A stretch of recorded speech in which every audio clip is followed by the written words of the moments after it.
వచ్చే ఆర్థిక సంవత్సరం 2026-27 బడ్జెట్ తయారీ కోసం అన్ని శాఖల నుంచి రాష్ట్ర ఆర్థిక శాఖ ప్రతిపాదనలు కోరింది. ఈ మేరకు ఆర్థిక శాఖ ముఖ్య కార్యదర్శి సందీప్ సుల్తానియా ఉత్తర్వులు జారీ చేశారు. వచ్చే ఆర్థిక సంవత్సరానికి ప్రతిపాదనలతో పాటు ప్రస్తుత ఆర్థిక సంవత్సరం 2025-26కు సంబంధించి సవరించిన ప్రతిపాదనలు ఇవ్వాలని అన్ని శాఖలకు సూచించారు. ప్రస్తుతం ఉన్న పన్నులు, ధరల ఆధారంగా ఆదాయ అంచనాలు పేర్కొనాలని, ప్రభుత్వ అనుమతి లేకుండా తగ్గింపు, పెంపు చేయరాదని స్పష్టం చేశారు. ప్రస్తుత ఆర్థిక సంవత్సరంలో చేసిన వ్యయానికి సంబంధించిన పూర్తి వివరాలు అందించాలని, సవరించే అంచనాల్లో పెంపుకు ఆస్కారం లేదని తెలిపారు.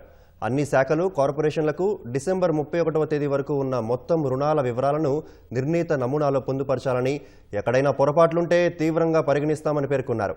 కేంద్ర ప్రభుత్వ పథకాలు, వచ్చే నిధులకు సంబంధించిన వివరాలు పూర్తి స్థాయిలో ఇవ్వాలని తెలిపారు.